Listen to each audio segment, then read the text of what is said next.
ओम शांति। आज का विषय है खुश रहे, परिवार के साथ मिलके रहे। भलाई इसी में ही है, क्योंकि खुशी जैसी खुराक नहीं, खुशी जैसा टॉनिक नहीं। खुशी है, शक्ति है, तो परिवार में स्नेह और सहयोग बना रहेगा। अगर जीवन में खुशी ही नहीं, शक्ति ही नहीं, तो परिवार के साथ बहुत ज़्यादा हमारे गड़बड़ घोटाले हो जाते हैं। एक दूसरों से कहासुनी हो जाती है। कभी किसी की मानते हैं तो कभी किसी की नहीं मानते हैं। कारण वो लोग नहीं है, कारण परिवार नहीं है, परिवार के सदस्य नहीं है, कारण मेरी आंतरिक अवस्था खुशनुमा नहीं है, उसके अंदर भरपूर खुशियों का संचार नहीं है। अगर मेरी आंतरिक अवस्था बहुत अच्छी और खुशनुमा है, परिवार में फिर चाहे कोई भी सदस्य कैसा भी हो, लेकिन मुझे वो अच्छा ही लगेगा, क्योंकि मेरे अंदर शक्ति है, और शक्ति जिसके अंदर होती है वो व्यक्ति दूसरों के साथ चल सकता है। तो मैं 2-4 बातें ऐसी बताना चाहती हूँ जिससे हम खुश रहेंगे, और उस खुशी के कारण हम अपने परिवार में भी खुशियों का माहौल बना सकेंगे। सबसे पहले हमें देना सीखना होगा।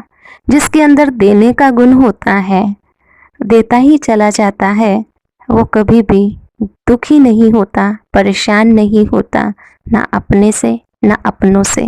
इसलिए देना है, प्यार भी देना है, रिगार्ड भी देना है, सहयोग भी देना है, विदाउट एनी कंडीशन।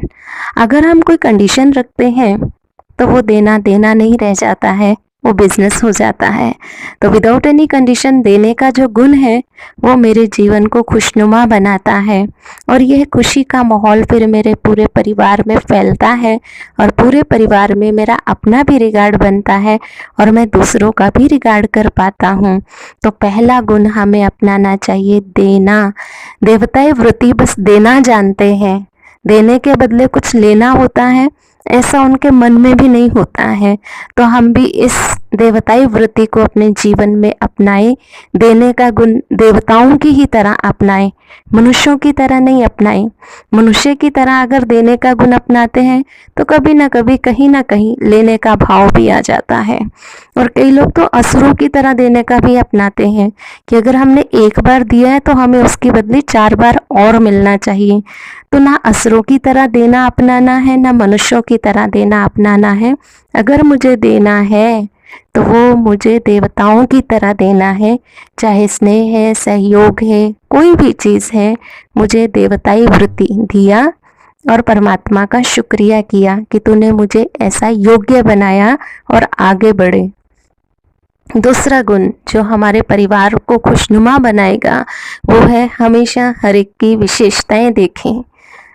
कभी कभी ऐसा होता है कि कोई भी हमारे घर फंक्शन होता है, मान लीजिए मेरा बर्थडे आ गया और बर्थडे पर बहुत सारी गिफ्ट मुझे मिली, और जो मुझे गिफ्ट मिली है वो मैं इत्फाक उसी समय खोलती हूँ, लेकिन देखती हूँ कि कौन सी गिफ्ट मेरे यूज़ की है, और जो यूज़ की है वो तुरंत यूज़ करती हूँ।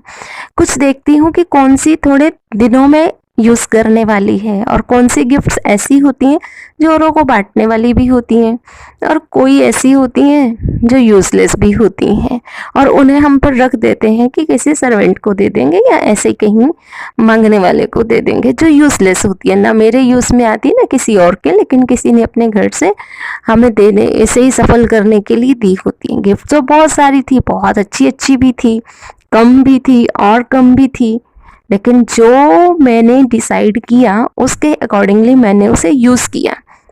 इसी ही तरह परिवार में जिस जिसमें जो जो विशेषताएं हैं, उन विशेषताओं के हम धनी बने, और उनकी विशेषताओं के अकॉर्डिंग हम उनके साथ एक विशेष आत्मा बन करके विशेष व्यवहार करते चले, और अपने में विशेषताएं भरते चले, सबकी विशेषताएं देखते चले और सबका शुक्रिया करते चले, और विशेष आत्मा बन के ही उनके विशेषताओं को देखना, उनकी विशेषताओं का गुणगान करना, उनकी विशेषताओं के अकॉर्डिंग उनके साथ व्यवहार करना, उनकी विशेषताओं के अनुसार अपनी वृत्ति में हर एक के लिए शुभ भावना और शुभकामना रखना।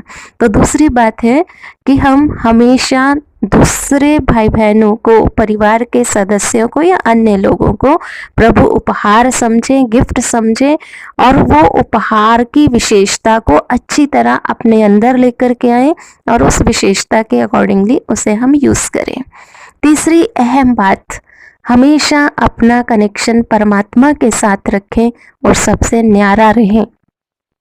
परिवार में प्यारा बनना बहुत बहुत ज़रूरी है, लेकिन प्यारे बनने का आधार डायरेक्ट प्यारा बनना नहीं होता है, लेकिन उनसे कुछ डिटैच हो करके फिर प्यारा बनना, ये हमारा नेचुरल प्यारापन होता है, जिससे हमारे परिवार में प्यार बढ़ता है, सहयोग की भावना बढ़ती है। वो प्यारा न्यारापन क्या है कि कोई भी कार्य किया, कुछ सेकंड बुद्धि को सारे कार्य से डिटैच कर परमात्मा के साथ अटैच किया और परमात्मा के साथ अटैच करने के पश्चात फिर हम अपने कर्म में आ गए। जब ऐसा अभ्यास हम बार बार करेंगे तो ये न्यारेपन का अभ्यास हमें परिवार का प्यारा बना देगा, क्योंकि हमें किसी की भी कोई भी बातों में इंटरफेयर नहीं करना है। कार्य से फ्री होते ही परमात्मा के साथ बातें करनी है, परमात्मा का शुक्रिया करना है।